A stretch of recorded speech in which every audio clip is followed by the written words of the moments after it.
Hey, welcome back to the First Generation Millionaires podcast. I am your host, Rebecca Barr, and I am so excited to record this episode today where I will be sharing with you one of the fundamental steps that needs to happen as a first generation founder, which is healing your receiving wound and how to do that, and how this actually came up for me myself this week. And that the work when it comes to transforming your relationship with money is never truly done. There will just be a new evolution and a new edge that you need to work through or heal in order to move to your next level. So thank you so much. Obviously, please make sure that if you love this episode and if anything resonates for you, that you either like, comment, and subscribe, or share with a fellow business bestie that you know is also walking the same path and taking the same journey as you right now in terms of, doing the work, healing their money wounds, trying to become more visible, having more impact, and making more income in 2025. Or you actually come and join me inside my First Generation Academy, where I can support you at a more practical level to over the next 12 months to really dive much deeper into the concepts that I'm going to be sharing with you today. But otherwise, if you are just here for the episode today, thank you so much for joining me. I truly am so grateful to be able to lean into this work and share this message. So first of all, what is the receiving wound? How is that currently sabotaging your sales in your business? So the receiving wound for me I think it is when your nervous system, just to kind of make it as easy as possible, is when your nervous system doesn't allow you to receive because it doesn't deem that what you want is safe for you to receive. So you're having a very visceral response that is essentially keeping you stuck at your current income level, because whatever you want, for some reason, and this usually comes up based on experiences that have happened during your early childhood, it believes that what you want to receive, i.e. more clients, more impact, more visibility, is either not safe for you to receive, you don't necessarily deserve to receive it, or what you want is not sustainable.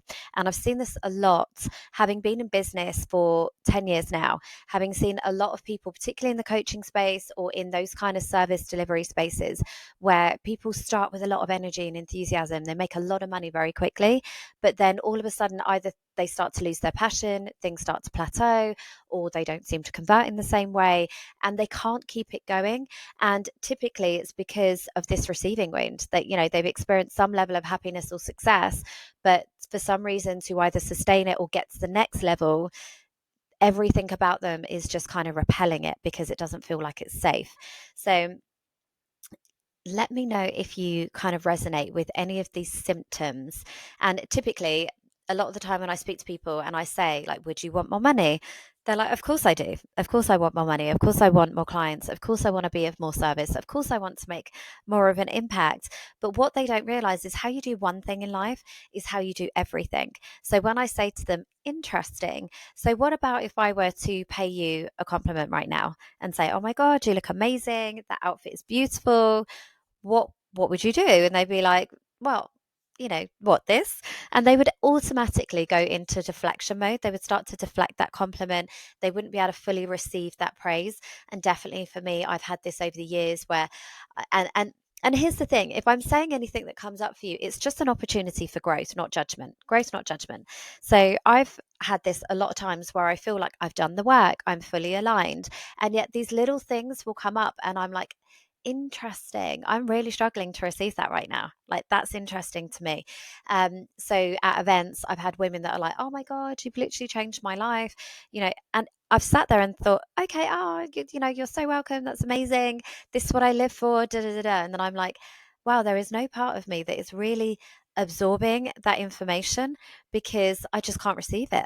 And I'm like, interesting, I need to go away and journal on that. What part of me believes that I don't have the capability or the capacity to actually truly change somebody's lives? Now, there's part of me that's like, obviously that is so detached from my ego. Sorry, I've got a bit of a cough since I've been re-recording these episodes. And when you watch my podcast, there's always going to be a tangent or a side note or a backstory. So I was talking about this in my academy call this week, that since I have committed after having the baby to becoming more visible, to re-record it, starting to get out there more with my podcast, my throat chakra has literally just closed up. I have had the worst cold. I've had a chest infection, like a very visceral response, as I'm talking about, to being seen more, to having more to say. I think it's no coincidence also that my messaging has changed a little bit more and been more refined, that I am really struggling. Sorry. Maybe I can edit that out. But equally, that's part of my truth. That's part of me showing up and being authentic, isn't it? This is a very real first generation response. I have immediately got sick, and it just kind of reconfirms what I'm saying today. Maybe that's why I felt called to record this episode specifically. Um, but yes, one of the symptoms is deflecting compliments and really receiving those kind words and testimonials when you receive them from your clients. Another one is undercharging because you want to be liked and you don't want people to feel like you are only doing it for the money. You want to be quote unquote accessible to everybody. You want to really come from a place of servitude, but where it's ultimately not actually sustainable for you to do that. I definitely did this at the beginning, especially because I had other business interests. I didn't necessarily need the money. Oh my God, I'm just thinking now, so many examples come up for me this week. And again, it was my birthday this week. So again, lots of eyes on me, lots of fuss around me. I go all out for my kids' birthdays, and we have lots of different celebrations. We'll have like a family celebration, we'll have a wider family celebration, we have a friends celebration. On the day there's lots of decorations, because obviously for me, giving is such a joyful act for me, but it is just a symptom as well of me being very much in my wounded masculine, where when I was a child, I wanted to, there was nobody taking care of me, so I've never really seen what that looks like. But also when I committed to becoming a parent, I I always default to the martyr mum who does everything in servitude for their kids, because that's one of my love languages, but also a way that I measure my success as a parent is how much I'm doing for my kids. Obviously, that's not healthy because I don't want them to be martyr parents that don't carve out any time or anything for themselves. But also, where I had a very emotionally vulnerable parent and an absent parent, and I learned to, as a coping mechanism, to always make everything about everybody else. So again, this is just like so much wounding that comes up for me, but presents itself in different ways. So equally, always being the new girl. One way to make friends is to make everything about the other person, like ask them the questions, be overly invested in what's going on in their lives right now. Never ask for anything for yourself. That's how I made friends very quickly. And as much as, yes, I'm a good person, I love to do those things, I have to kind of check myself if it borders into wounded masculine, because a masculine structure is all about giving out to other people, protecting other people. I've always been the champion because I don't want anyone to suffer in the ways that I did as a child.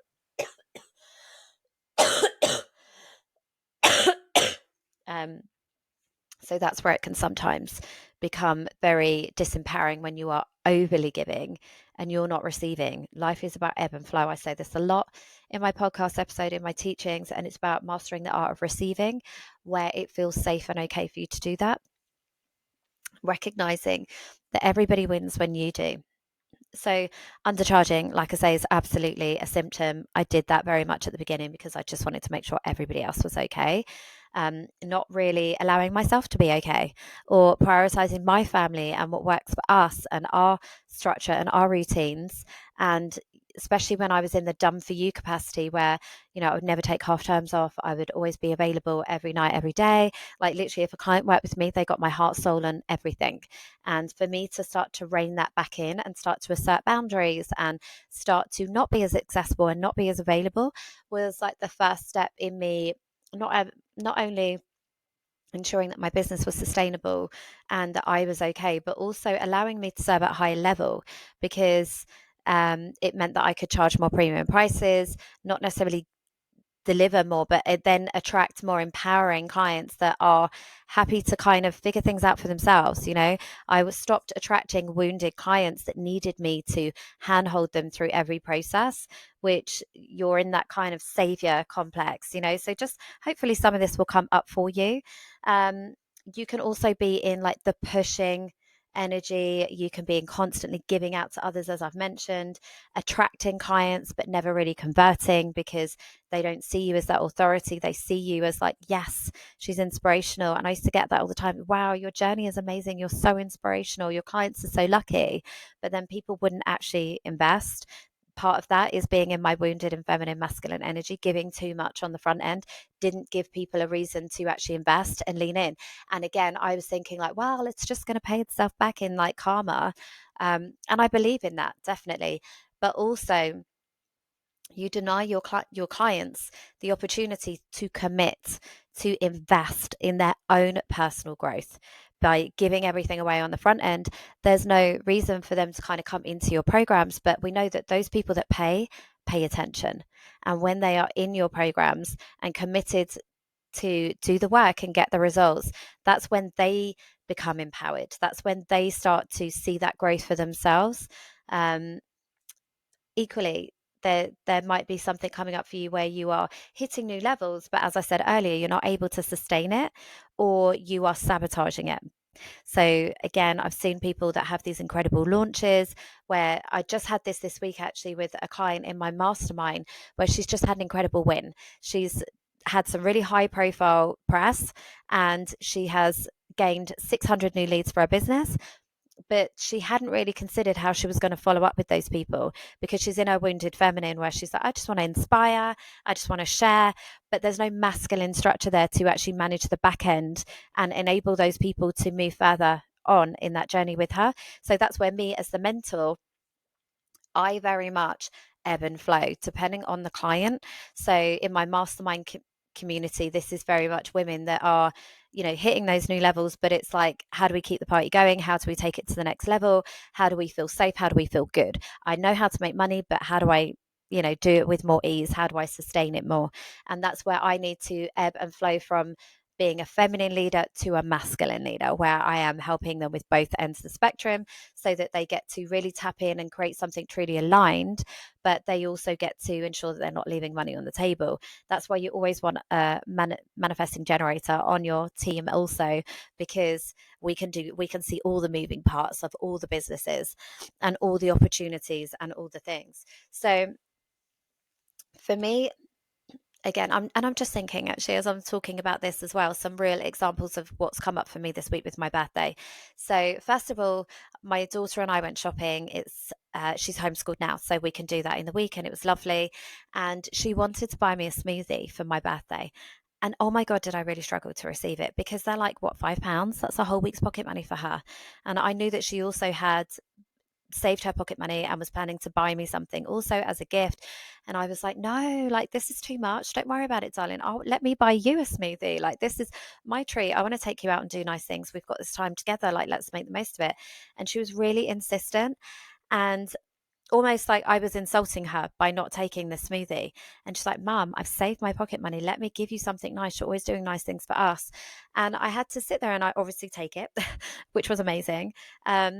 Even though it was like 2 floors up, and I had the push chair, and it was almost like a bit of a like, I don't know what the word was, but it was a bit of a schlep to get up, the waiting for the lift, getting the baby up there, having the smoothie, then trying to hold this while. And I was like, wow, this is so ungrateful.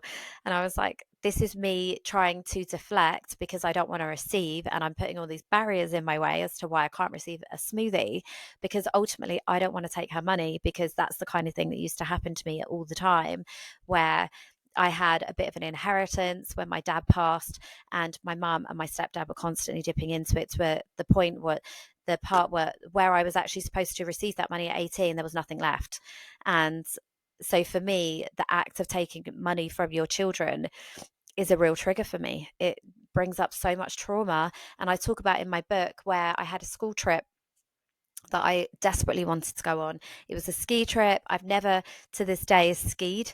And it felt like having a glimpse of the other half, like how the other half live. And it felt really exciting, and it really would have been amazing. And I paid for the ski trip 2 times, and I never actually went. My stepdad kept making me take the money out of my post office account, as it was back in the day, on the premise that I would take the cash out, give it to him to pay in his bank. He would give me a check, because taking the cash to a school wasn't safe. And again, a bit narcissistic, like enabling that fear and instilling that fear into me that other people will take your money, when actually it's the people that are closest to you that hurt you far more than the world at large, and strangers on the internet and all the things, and strangers out in the public typically. And what happened was every time I went to take that check in, he would take it off me and say, oh, you can't cash it because something's come up, a bill's taken it. And ultimately, I never ended up going. I paid for that trip, I think 2 or 3 times, never actually went. So that's why I really didn't want to take her money, but I knew that I had to, because not only am I, as her mum, modeling what it looks like to be, in your feminine and receiving, I also know the repercussions of that ripple effect throughout the universe, that if I'm denying things and receiving, that will absolutely impact me in my business. But also, this is an opportunity for growth and healing. So I need to receive that, see how much joy it brings her, and know that it's safe for me to do that.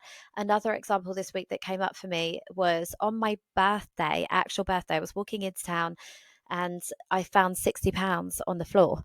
Now, that is quite a literal gift from the universe to say, it's your birthday, go do something nice. But straight away, because of some of the wounds that are still there for me to heal, as they will always be, came up and said, leave it there. Somebody might want to come back for it. So there might be somebody that needs it more than you. And also felt a bit guilty, a bit shameful about picking it up, felt a bit embarrassed. And I literally walked past it and then I came back. I came back because I caught myself in the moment. I was like, no, this is a literal gift from the universe. Again, what is the ripple effect of doing that? It's okay for me to have that money, even if I already have money. I know that I'm going to do good things for it. And the first thing I did was save £10 of that money. I invested £10. So that's like paying my future self forwards, allowing that money to grow and thrive, because money is energy. It needs to move, it needs to expand.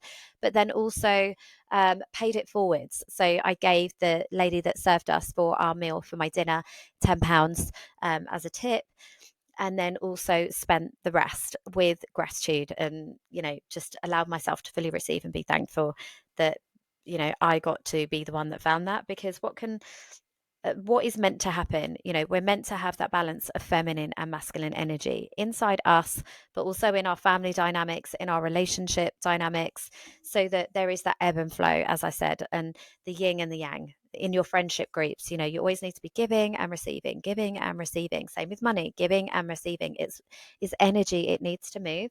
The feminine energy for me is all about receiving. And in your business, it's about being intuitive, collaborating, listening to the downloads, leading with your gut and your intuition, being open to receive things, but also open to receive, visibility, opportunities, collaborations, all of those things. And that's what ultimately makes you magnetic, being open to receive, and then your clients are drawn to you. And that energy of self-assurance and self-trust, that I know who I am, I know that I'm worthy, I know that I'm good at what I do, and they are just drawn to that energy like magnets. But what can happen if you have wounded feminine energy is that you can almost become very much passive. I've seen this with healers. I've seen this with women that are very much so in tuned to their feminine energy that they're almost like, I'm open to whatever the universe wants to give me, not really taking control of their own power to steer that ship and to create and manifest and collapse timelines and have any sort of sense of direction as to where you're going. So they become very self-sacrificing. They are overly giving. They don't want to charge their worth. They don't want to be doing anything innovative. They're very much leaning into what the collective, what their community says. This is why it is so important that you have community, whatever that looks like for you, but definitely in the business sense, especially as a first generation person, business founder, outside of your industry. Because I've seen this happen so many times where women kind of stay in line, toe the official messaging for their industry, and if they face rejection or judgment from other people, if they trigger them with their success, they immediately shrink and withdraw. And I've seen this happen so many times. But when you have a community that's outside of your industry, you can tap into them and say, this has come up, what do you think? Especially if you plan to disrupt or be a trailblazer in your industry. If you know that there's things that are going wrong. For me, and I think this comes from having a grounding outside of the coaching space and the mentorship space, the online marketing space, the money space, because I've always had a business foundation and a core solid sense of who I am outside of that. I've always been able to come in and just be very objective, be very authentic, be very me, because I've got no alliances. There's a lot of women and coaches otherwise that are like it's like this clique, this mean girl group, these alliances that mean that they are having to kind of all tag each other, all kind of be saying the same messaging as each other. They're all in each other's energy. They're in the same masterminds. They are at the same events. They're supporting each other's collaborations, which in one hand, on the face of it, looks beautiful, but on the other hand, is very manipulative. It's very coercive. It's very mean girl. So if you don't do what they say, then you will be ostracized. And I've had that definitely, where I was kind of embraced by certain communities when I invest in high ticket masterminds.